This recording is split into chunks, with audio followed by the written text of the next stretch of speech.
Good afternoon, everyone, and happy Friday. Welcome to another episode of Tea with Ann Marie. I hope you all had a wonderful week. I know it's been a lot going on, debates and all things elections and COVID and the president and so much more.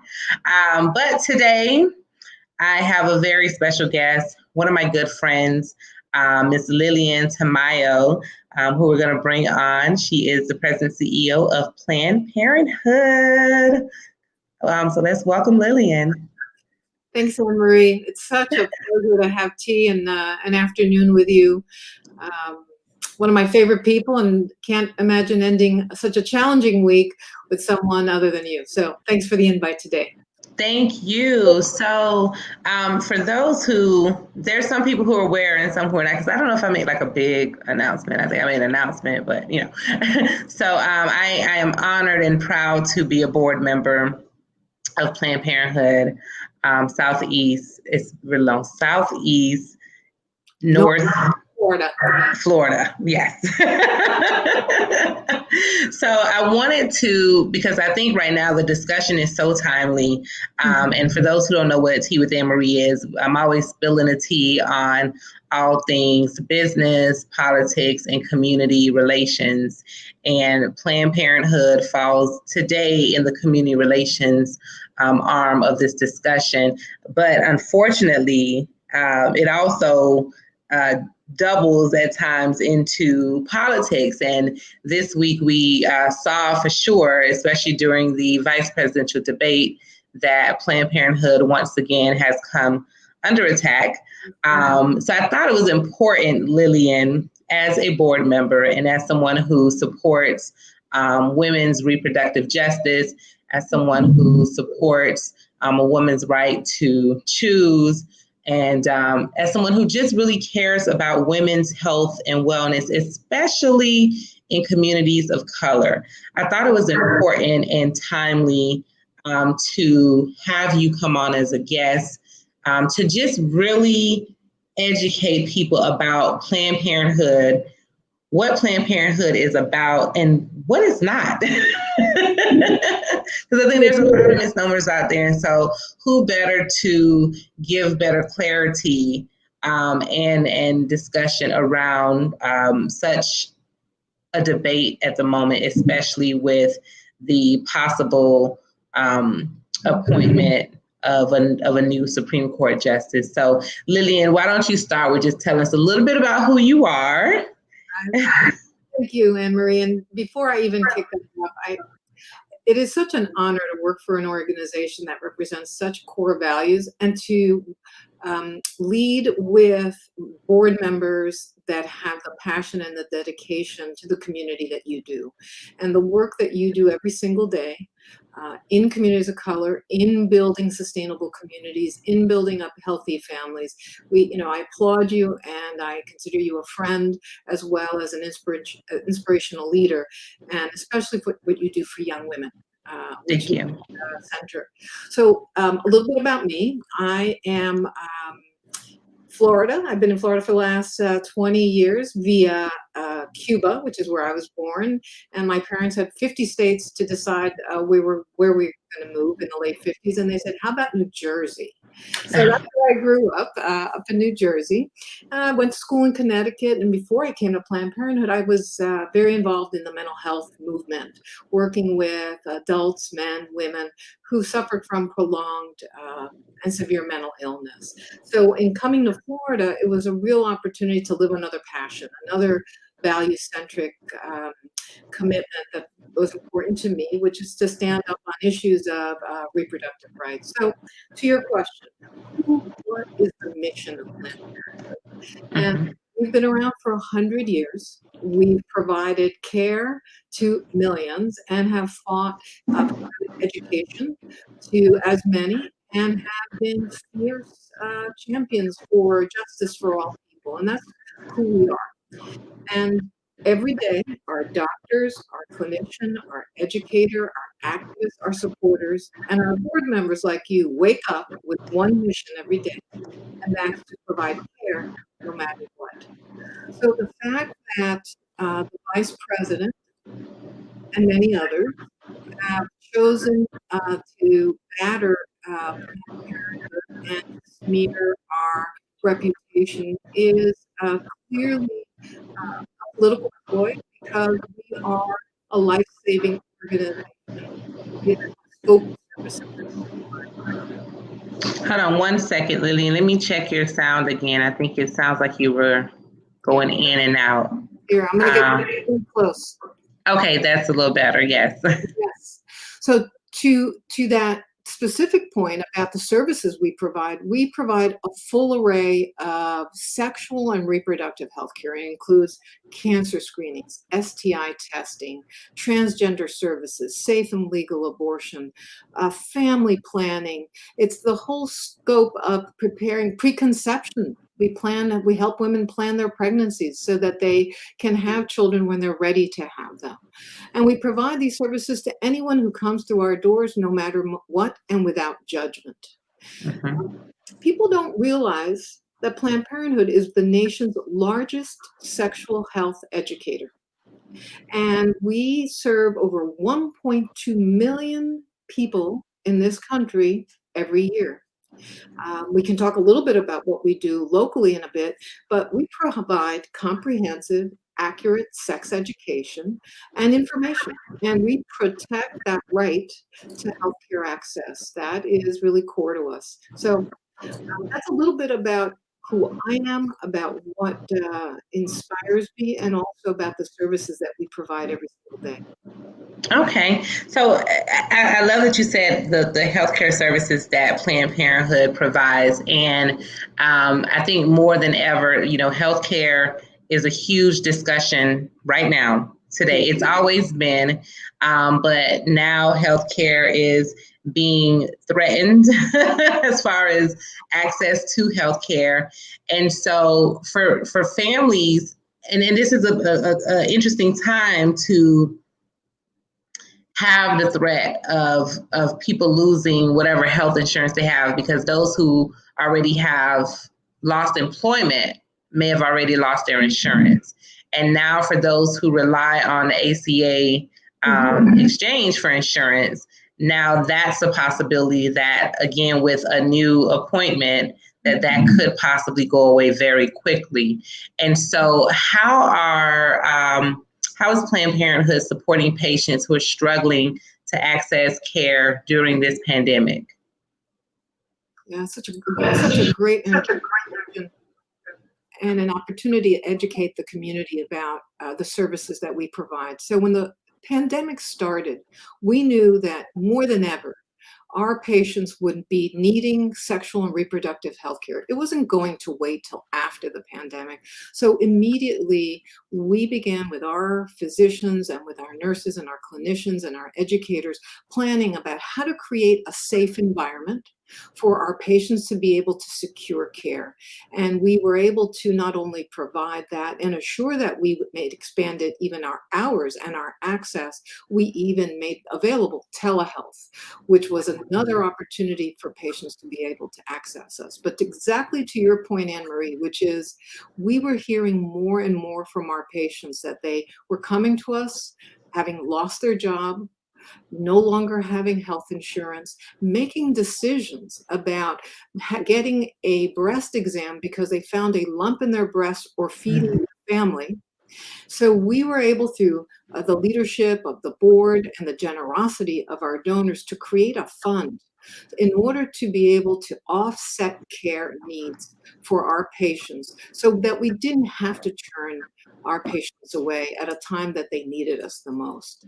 So we created the fund, and we started a variety of other services. We then started to mail birth control. We did call in prescriptions. We started to do that, providing our transgender patients with medical supplies so that they could provide their own injections.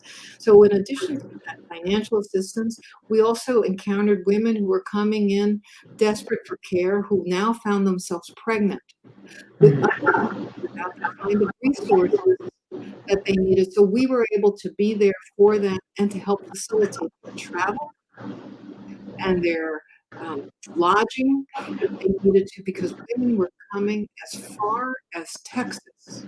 Wow. Pure care from us at that time. Wow. And why were they coming from so far, Lillian? What happened at the beginning of the pandemic, and I don't know if you, I know you remember because you're on the board, but what many people may not be aware is that those who oppose reproductive health access, those who oppose reproductive freedom, use any ploy to undermine that access. So as soon as the pandemic happened, a number of southern states banned abortion, basically saying that it was not an urgent care, that it was only emergency services that would be allowed to be delivered out of healthcare providers. Remember, they closed the non-urgent services, and they classified in states like Georgia, Mississippi, and Alabama. So we had patients coming into our health centers in Jacksonville and up in Tallahassee because women were desperate to get care and to be able, not only abortion care, but to be able to get a contraceptive device or contraceptive care because they weren't able to get that in their own communities. Wow. Really, it's a cruelty to make women during the pandemic have to overcome these kinds of obstacles in addition to the challenges that the pandemic itself created. Right. Wow. Well, so happy that Planned Parenthood in Florida was able to provide access to what those women needed. And how does, or what does sexual education for young people and advocacy efforts to engage supporters look like during COVID? Because we're in a, I mean, even just trying to work on a campaign or even work my own campaign, it's been different to try to reach out to people, gather, educate. So how has the efforts for sexual education of young people changed, and the advocacy efforts to engage supporters changed during the pandemic, and what can be done now? It's you've seen the is that am I having a I think I heard one or two words. okay, is it better now? Yes. Great. One of what we've seen across the board is as soon as the pandemic happened, they closed schools where we had access to classrooms where we were working with principals and teachers in the delivery of sexual health curriculum, also in working in community centers and with partner organizations throughout Palm Beach County and throughout Southeast and North Florida. As soon as the pandemic happened, we had to do a fast pivot.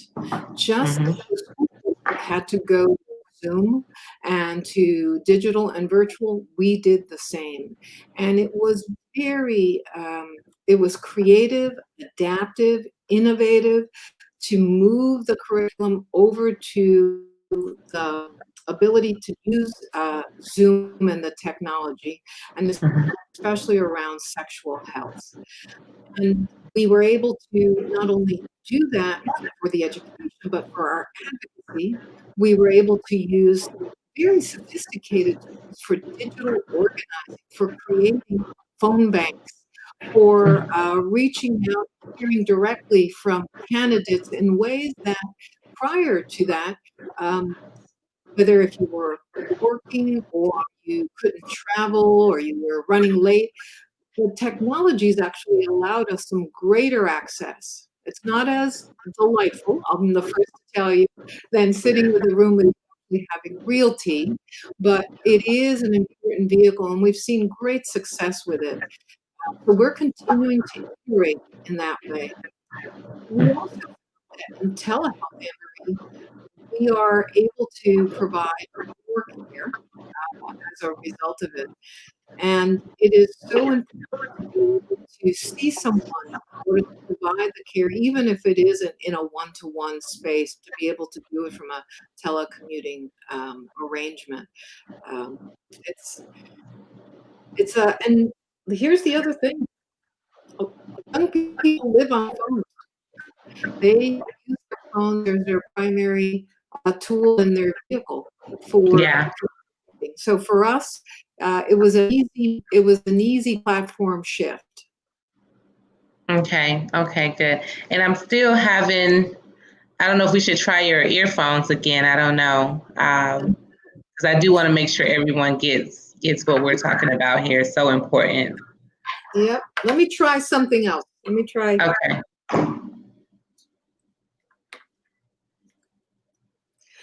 Ann Marie, maybe you could talk a little bit about how we've partnered together, the organizations and the young women in your programs, and how you actually came when you and I spoke initially about what you were seeing in your in the programs and the needs of young girls out in the glades.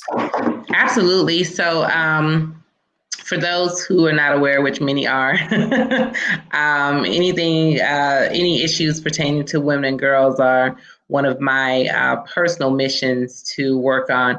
And so as president of Girls to Women, I am deeply appreciative of what services Planned Parenthood has to offer, especially when it comes to sex education and healthcare, overall healthcare. And so, and Lillian will be joining us back. I think we're trying to fix her audio. But while we wait on her to fix her audio, are you back, Lillian? Sure am. I didn't want to have you see me crawl behind the computer to put that in. That's fine. But no, I was just talking about how important it is that, give me 1 second. Is this better? That is better. Yes. One moment, please. We're all having some difficulties here. As we were saying, technology has its benefits, but it's not flawless. Right, exactly. Okay, so I was getting my staff texting me at the same time. Like, I know y'all trying to work, but I'm live. Hey, if everybody do it, Ann Marie. I know. But yeah, so Planned Parenthood being able to offer sex education classes to not just, girls from our organizations, but different schools and other groups in the community. So if anyone's involved in the community that wants to get sex education, which is so important because we're seeing, from middle school, unfortunately, through high school, but, and I know a lot of parents are like, well, I don't want to talk to my 12 or 13, or even in some cases, 11, 12, 13-year-old about sex and safe sex and possible pregnancy and things like that. But it's such an important conversation to have because whether we want to acknowledge it or not, it's happening, not with all girls and boys, but it's happening with some. And I've experienced with, some of the girls in our program who are both from West Palm as well as the Glades area. And they're sexually active at very young ages for whatever reasons, right? It could be peer pressure. It could be the environment at home, could be curiosity, right? What you see on TV. I think there's a big issue right now around the Netflix movie Cuties, which I did watch it. And I watched it from the lens of this pressure of girls to be sexual, whether it's through dancing or through the pictures, is a real thing, and it was a real thing back before social media. And I think some people are looking at it from a pedophilia standpoint, which I get that argument. But if you look at the storyline of where this young girl is feeling this pressure to be popular, to be liked, to feel attractive, to feel beautiful, to fit in with these other girls that were popular because they danced, right? It's real pressure. And so those real pressures lead to sexual activity. Correct. And a lot of times prematurely. And I think that's the conversation that the writers of the movie was trying to spark. And it's real. It happens. I witness it every day when we're working with our girls. So programs like yours, Lillian, I'm sure you can elaborate on how Planned Parenthood is able to help really educate and provide the especially for high school girls, and provide things like birth control for them. So, Ann Marie, you're doing such a great job lifting up the tensions and the conflicts and the challenges parents have in having these very personal and difficult conversations with their young people. I often use the analogy that if if you see it's going to rain, you don't think that giving a child an umbrella to take to school is going to create rain. You would never think of throwing your child into a pool without teaching them how to swim. We must arm our young people with the information and the values of parents. Right.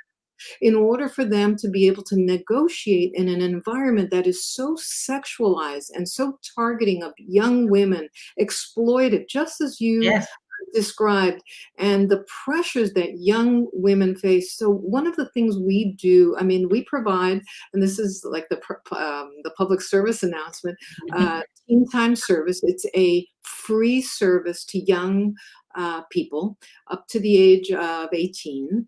They can come into any of our health centers. They can go to plannedparenthood.org, put in your zip code, you can find our health center. And we not only will do a full comprehensive evaluation, we'll also talk about the kinds of pressures that the young person may be experiencing and be able to provide STI testing. Because as we know, it proliferates among young people because we aren't a culture that helps arm young people to feel comfortable in talking about sexual behavior or educating them about the responsibilities. We believe that if you don't talk about it, it'll go away or that won't happen, as you describe. But we also teach them skills on how to avoid coercion, how to build self-esteem, to be able to push back on those pressures, how to be able to notify a trusted adult if they are victims of some kind of exploitation. So on one hand, it's the clinical intervention by arming them with the medical tools, but also understanding the socio-psychological, environmental pressures that especially, and I was going to say girls experience, but young boys are as well. Our culture is so wrapped up in sexual images. You're talking about cuties. I'm thinking about all the, any magazine you open, any billboard you look at, and just the conversation and the way that women are referred to in our culture, and especially women of color. And young girls of color. So I think that is a critical role. Another important role, and I'd love to hear your thinking about this, is parents. How to arm parents and adults with tools to be able to have these conversations. We did a survey once where we had young people in one room and parents in the other room. And we asked the adults, how good do you think you are in communicating with your young person about sexual health matters? Oh, everyone raised their hand. Oh, I'm very good. 95%. They went to the kids, and the kids said, it's terrible. They're embarrassed. They're uncomfortable. They throw a book at me. They tell me, wait till I'm older. It's very hard culturally for my family. It was a difficult conversation. My mother was very uncomfortable. How about yours? Oh, it was very uncomfortable. I mean, you know, the two things that we were told as girls, and when I was growing up, it was three girls, one boy. Mm-hmm. And it was basically, you're going to get an STD and die. You're going to get pregnant. And if you do either, you're going to be put out the house. I mean, it was very cut and dry. It wasn't any, and I love my mom to pieces, but that was literally the main education around sex. You have sex, you're probably going to get an STD, and you're probably going to die from AIDS. And if you have sex, and if you don't do that, you're probably going to get pregnant. And if you get pregnant, you're not going to stay here. And so that was literally the sex education for the most part. And now we did have I think in 7th or 8th grade, we had a sex education class that was, very generic, high level. Yeah, high level. So that was about the extent of it. So, I mean, even to reference, and I referenced the movie because it's so, like, Netflix just got, Texas is suing them today. Filed a lawsuit against them for this movie. But in the movie, the girls are in, like, a park or something, practicing a dance routine, and one of the girls pick up a condom and not realizing the condom starts blowing in it, like, oh, it's a balloon, but it was a used condom, and the other girls like, one of the girls like, oh my God, that's a used condom, and so now they're like, oh my God, you're gonna catch something, and so now none of them wants to like touch her, talk to her, and then they go back and like wash her, like to one of their houses and wash her mouth out with soap and whatever, but her biggest thing was she kept saying, well, I didn't know what it was. No one ever told me what it was. No one ever showed me what it was. I didn't know. She said, I'm sorry. I didn't know. And so prime example in this movie where here it is, a young girl has no clue. They're just trying to figure things out, thinking what they see on Instagram is it, and then the innocent part of them that has no idea. And in a real life situation where one of the things that was so heartbreaking for me when I started mentoring girls over at Turning Points Academy in West Palm, one of my first days there, I was told by one of the officers that was working there at the time, and he says, well, I'm so glad you're here because girls need to see, someone like you come and talk to them. And I'll never forget, there's this one young lady, she was 14, and she was literally prostituting herself. Yes. But like, not any shame. And it was just like, it was a norm, right? Yeah. And it bothered me so much. And then it wasn't just her, it was just the conversations around just even their sexual orientation and preferences, and them not sure of which way, what, not understanding, even that discussion, right? And then, so it was so much. So anyone who would have just like jumped into that situation, like I bring guest speakers sometimes. I'm like, and sometimes they come into conversations that are held, they're not prepared. Yes. That girls that are in middle and high school are having these types of discussions, and they're living in these types of scenarios. Yes. And so it's so important with what you do, because even if that 14-year-old young lady, if that's her only choice, which I doubt if it is, but say that's her only choice, right? how is she armed with the knowledge to protect herself? Precisely correct. How is she armed with where to go when something goes wrong? Mm-hmm. You know, and so I think that's one of the reasons why I got involved with Planned Parenthood, because I think there's this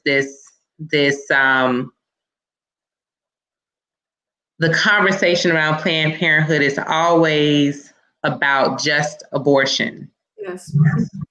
And I really like what the percentage of abortions is so minor compared to all the other health services that are provided. So I don't know if you can touch on what that. Yeah, I'm happy to talk about that because I think you are lifting up a couple of things in the way you're describing the experience of these young girls who are, on one hand, sexual, and on the other hand, so innocent. And we see it, Ann Marie, so often in our health centers. We'll see I'll give you an example. We've had a young woman, a young girl, 16 years old, come in concerned about being pregnant. And she has some discomfort vaginally. She has an STI, and what we in the nurse practitioner reviewing with her sexual history, she'll ask, are you using any kind of birth control? Are you using condoms? She goes, no, I'm not, but it's because I'm in a sexual position on top, and therefore I can't get pregnant. So there is a whole ignorance, naivete that is associated with this. And much of the work, as you're talking about this, is so grounded in the provision of the fullness of reproductive and sexual health care.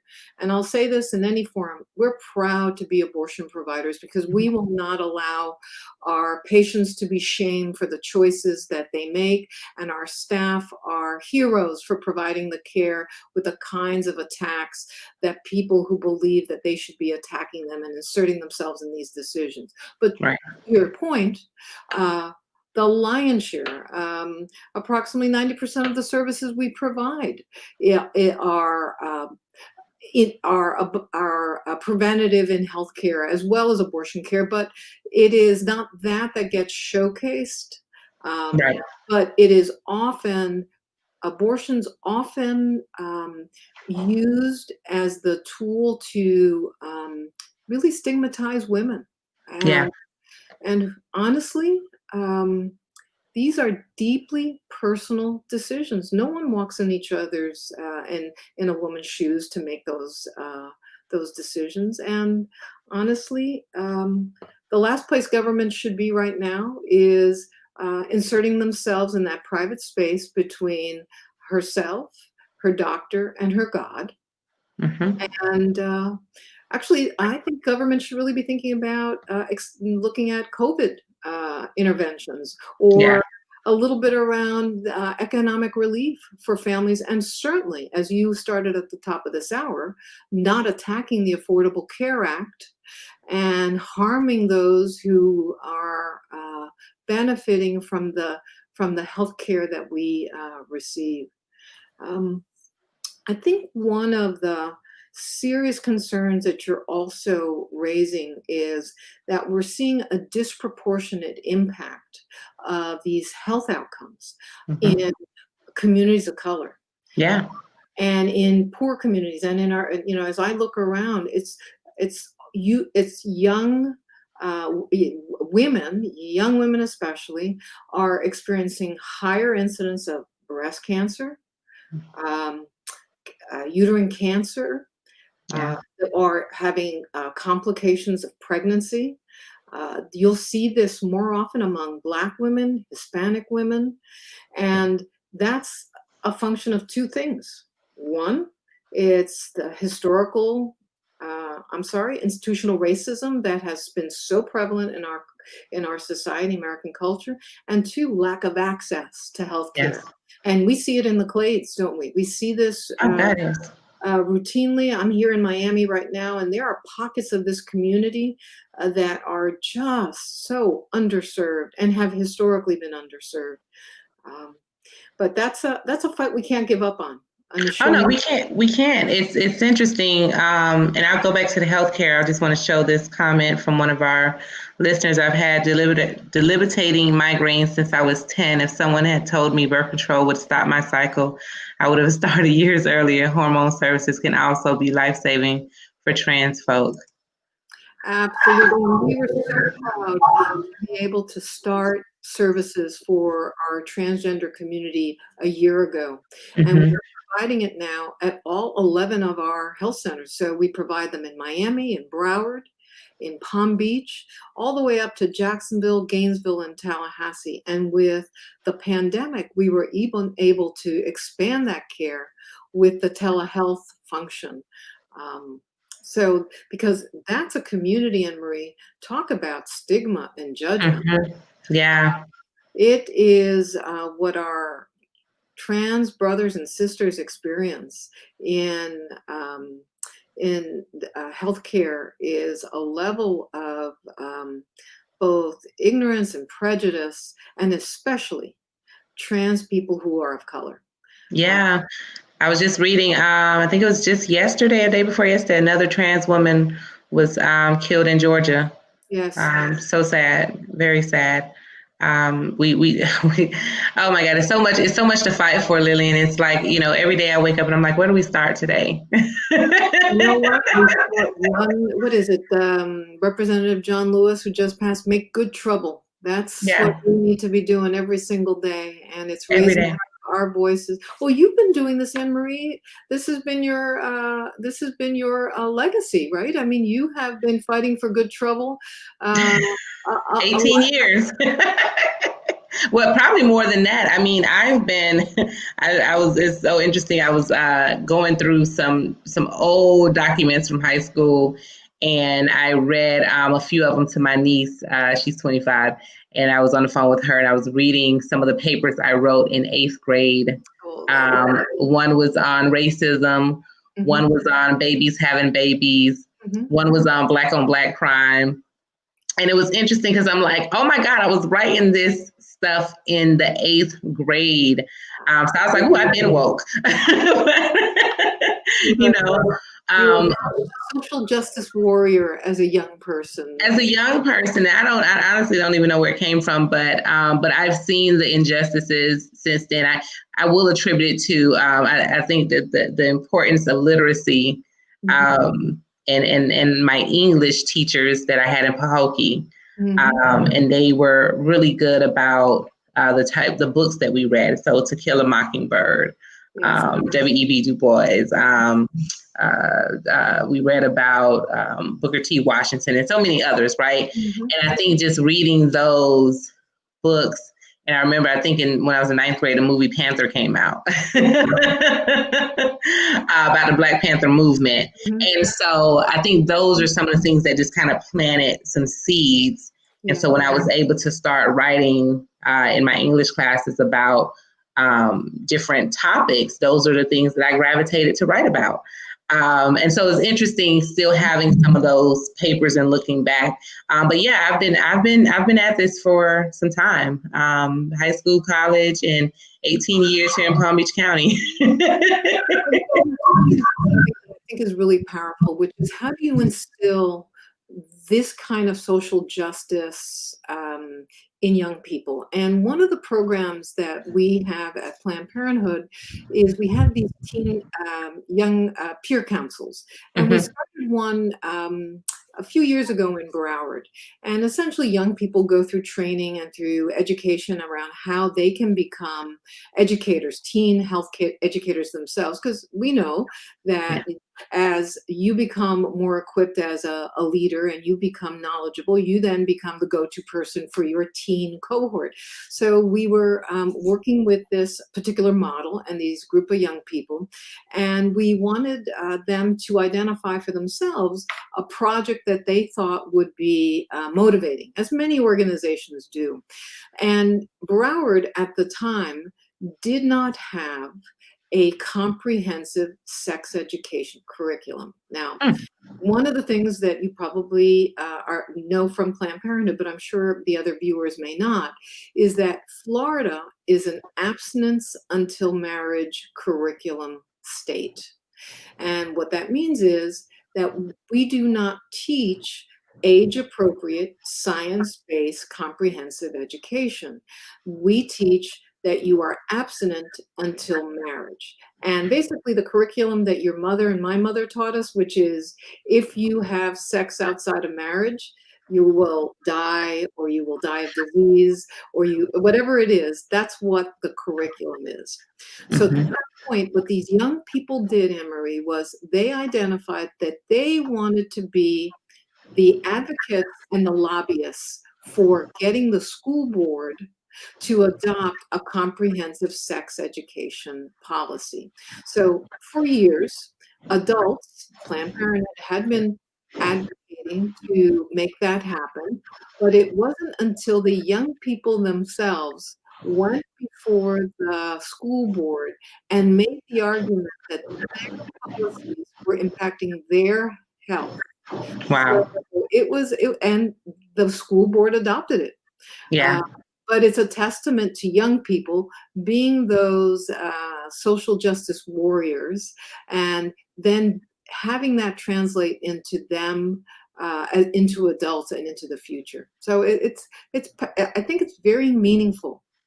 It is. And I think that engaging young people in social justice at an early age is super important.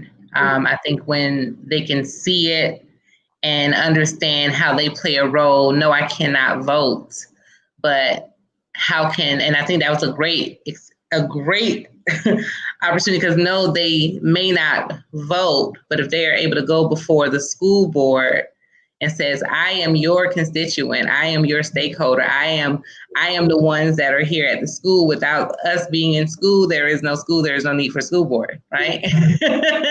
But I believe that the more that we can instill these various issues and topics and bring to the forefront, whether it's through different books, historical books, whether it's through making sure they're paying attention to current events and then explaining and educating them on the current events and how it impacts them now, as well as how it will impact their future. I think is important. And the more topics that we can drill down to young people to where they see the direct impact for themselves. I always say for people who, I run into say, I can't do politics. I don't get into politics. Even business people, I don't do politics. I just want to run my business. And I said, well, you have to understand that politics and government is a part of every aspect of our lives. So whether you want to get involved or not, you're in it. Mm-hmm. And so you now have to find out how that policy impacts you and how it tugs at your heart or your pocketbook or your purse string, right? So even, I remember going to a forum in Orlando, and we had to we were talking about, it was a women, encouraging women to run for office. This is probably about 10 years ago or so. And we had to come up with a stump speech on why healthcare was important to us. And it was for women on all sides of the aisle. So Republican, Democrat, Independent, like all women were invited. And I remember talking about my healthcare story. And my healthcare story was really simple. And after like elementary school, there was no Medicaid for me, right? So in high school, I had no health care. Went to college, could not get Medicaid unless I was pregnant, right? You couldn't get Medicaid unless you were pregnant. And the college didn't really offer insurance at the time. And if it did, it wasn't anything significant to cover anything. So we end up having to find ourselves at the health department, which was not always attractive or pretty, because most people, the stigma of the health department is like, well, you're going in the health department, you must got something else that you're dealing with. But really and truly, is the only place that you could get health care as a college student was to go to the health department, which just had the worst stigma ever. You just couldn't go to a private doctor. And then fast forward to becoming a small business owner and an entrepreneur where you can't afford health insurance. And you can't get a plan unless you can't get a group plan unless you have 5 employees. So there's so many small business owners out there that don't have 5 employees who don't qualify for health insurance, or don't, without Obamacare or ACA, you don't qualify for any other health insurance. You can't get Medicaid. So what do? So you find yourself for all these years without health insurance and without access to health care, or if you do have to, and so the emergency room becomes your doctor. Exactly. Or maybe urgent care. And now you're running up all these bills, and then now you're in debt tremendously on healthcare. And so when I shared my story, Lillian, there was so many women who came up to me on both sides. I had a couple of Republican women say, "Oh my God, I never looked at healthcare like that. I never heard that side of the journey for healthcare." And I said, yeah. And so what my takeaway from that was, and even when we're encouraging young people, is you have to find your story, right? Your healthcare story, your immigrant story, your law enforcement story, whatever that is that ties to you and your experience, whether it's your family or whoever's close to you. That's what you're gonna, and that's how politics are shaped, really. You are so. We actually engage young people in helping tell their story as part of their walking into their social justice training. My story is a simple one. Why Planned Parenthood? Why did I end up in this organization? My grandmother, who I was absolutely devoted to, my mother's mother. I adore my mother, but I was the eldest grandchild. My grandmother got pregnant when she was 16, 15 years old. And I didn't know that my mother was born out of wedlock, without in that stigma of that time, until I was 20 years old. They held that secret, and they made up all these stories about the grandfather who I never met and just were able to push off. But that is a story of many women in this country and in other countries who come here, which is, and you hit it earlier, Ann Marie, literacy, information, access to healthcare. These are life. You can pivot your whole life with access to care.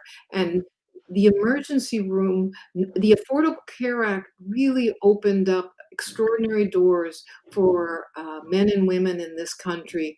And healthcare is a right. It should not be a business model. And the fact that we are at a time when this administration is trying to dismantle the pieces of the Affordable Care Act and to undermine the health and the well-being, especially during a pandemic, is shameful. It is really shameful, because what it does, it really creates another round of another more health inequities for communities at large. But let's get to voting. Let's talk about voting. Let's not let this hour go. I know. Well, before we talk about that, I want to talk about RBG, Ruth Bader Ginsburg, the passing of her and how we see the future of Roe versus Wade, and so many others. Roe versus Wade, healthcare. I mean, even our civil rights are threatened at this point. Yeah, I think what we're seeing this very big push by the administration, by Senate leadership, that in the middle of an election, we are in an election right now. I don't know about you, but my ballot is done. It was dropped off at the supervisor of elections. We're in the middle of elections. That is, this has not been the custom to be selecting a Supreme Court justice in the midst of an election. And if we remember back when President Obama put Merrick Garland Mm-hmm. March of the election year, the Senate and there was a lot of pushback that should not occur. So there is a court packing that is occurring right now. So, but to the point of Roe, the candidate Amy Barrett Cohen has. I personally have some serious concerns about the threats not to a variety of rights to Oberfeld, which is the extending the marital protections to gay and lesbian people, which to Roe, to the Affordable Care Act. And I think that at this time, during a pandemic, most notably, that as we think about this court, we need to be thinking about how we protect the rights that we have today. So I think it comes back to voting. I think it comes back to, as you identified earlier, I don't think you can opt out of being a citizen and not participate in voting. And I want to do a plug. I commend you for stepping up and being a leader and to run for public office. Thank you. That I think is the most American thing anyone can do, which is to run to be an elected in our democracy. But voting, I think, is something we, especially as women of color, need to be lifting up as not only a precious right, but protecting that voting right, because we know that there is a lot of attacks on voter integrity and voter suppression. So I say, get your mail ballot done. Get it in a timely manner, and there is no question that voting by mail is there's no concerns around voting by mail, right, regardless of what some of our opponents may say. Yeah, and it's interesting because it seems like in some states it's okay to vote by mail. But in other states, it's a whole crime. It's a whole sham, right? But no, you're right. There's so much on the ballot right now that to take the people, the actual persons away, and look at the issues on the ballot. Healthcare, especially when we're talking about the push for the Senate and the president to confirm a nominee before an election. That is on the ballot. And what that brings to the ballot is healthcare, is Roe v. Wade, is LGBTQ plus rights, and marriage. Is, like I said, we're talking about we have it, not we, but it has the potential to roll back so many laws. Yes. Up to our very own civil rights. And so for anyone who is staying home this October and November, because voting is now, shame on you. I'll just say that. Shame on you. And I'm going to lift up the fact that there are opportunities to be further in the voting. We have to vote, and both for for Supreme Court, because that is on the ballot as you're describing, the president, the Senate, the House. But what is the expression? Think globally, act locally. Let's talk about the local. The locals are very critical. We have very important races and amendments on our ballot that need review and study. My suggestion to those, because this is nonpartisan, is that going to a site like the League of Women's Voters to learn about the amendments, so you're well informed on how to vote for those amendments. Dropping off, just voting for the president, no, not good enough. Spend the time, go all the way down, and Florida elections are critical. And we were talking about Roe, and we were talking about abortion access and healthcare. These are all on the Florida ballot as well. The people Yeah. who elect for the Florida Senate and for the legislature, and how we show up on those amendments, and the electeds who hold nonpartisan offices. We must elect representatives who represent our values and who are going to stand up for our community. So that's my big plug. Like, great, check, you did the president, now keep on moving down. Absolutely. And I want to just briefly ask you, because before we know it, as soon as the election is done, then our state legislators are going to be gearing up for the upcoming session. So what are some changes and challenges that we can expect in Florida as it relates to reproductive rights? Yeah, thank you for asking that, because one of the things we actually are seeing a couple things. We just learned that committee weeks are going to start the second week of November. Really? Yes. Wow. I just heard from one of my colleagues that they are starting these committee weeks. And I don't know if you happen to see this, Ann Marie. One of the first bills that Governor DeSantis wants to review are bills that are going to create very stringent penalties for peaceful protests. And he is misrepresenting what our constitutional rights to organize and to protest, describing and wanting to penalize that.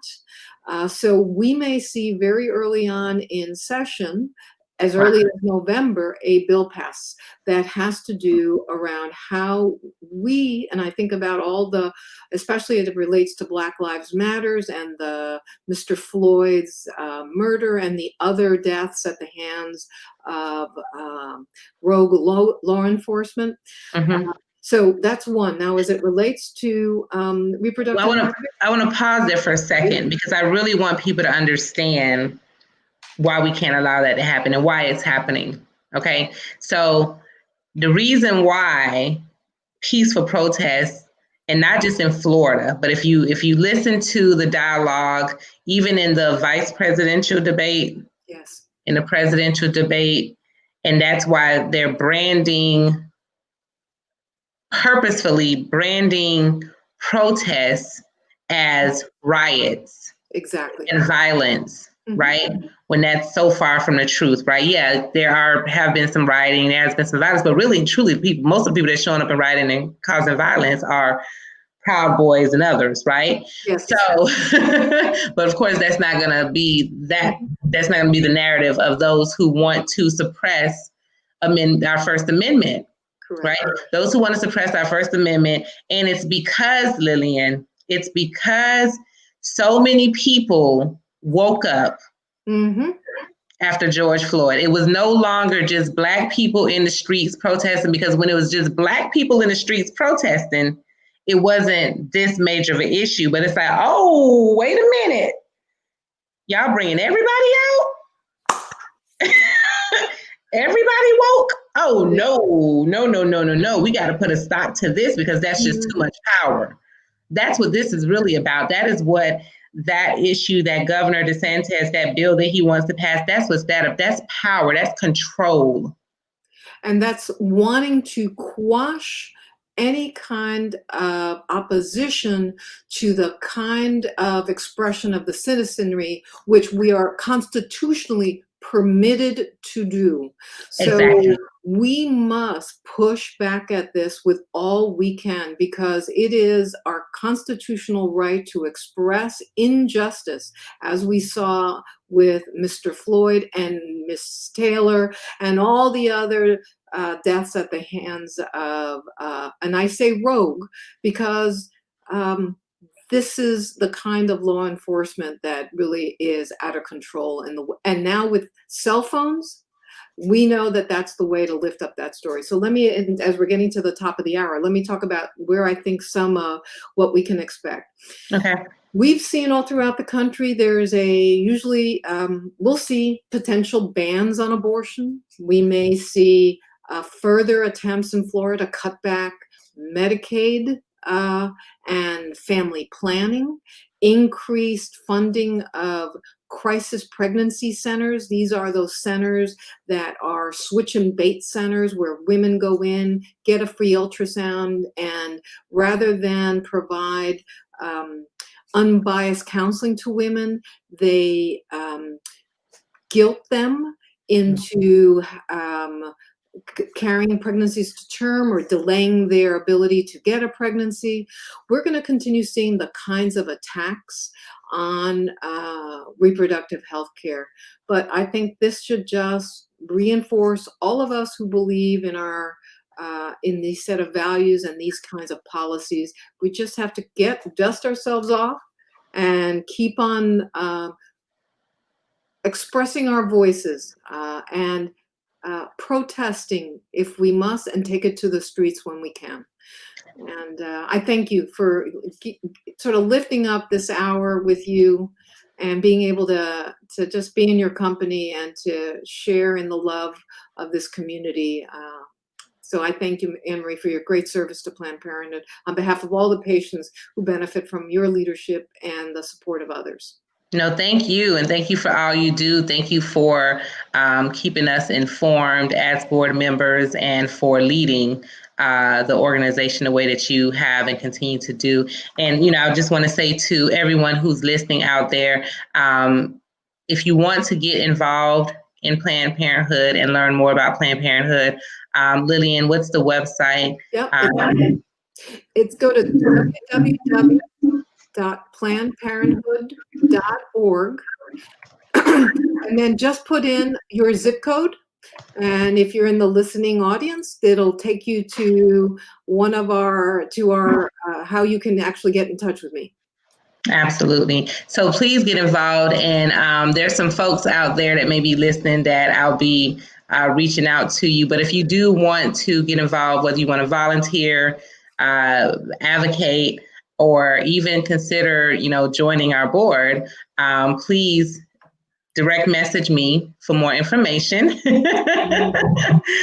so that we can get you engaged in Planned Parenthood and the work that we're doing in the community, work we're doing with women, girls, and trans and everyone, men. There are services for everyone at Planned Parenthood. So thank you, Lillian.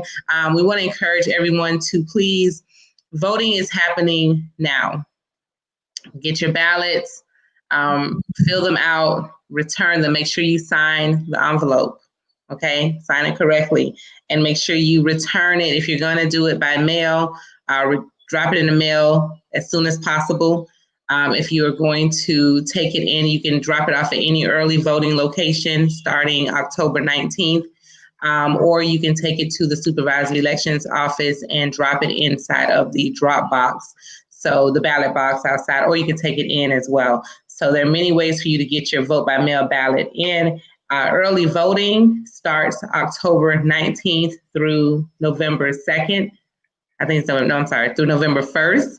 And I believe there are 18 or 19 early voting locations in Palm Beach County. If you're listening from another county or another state, please check your supervisory elections office to get your early voting locations and your early voting dates, because it may be different for other places.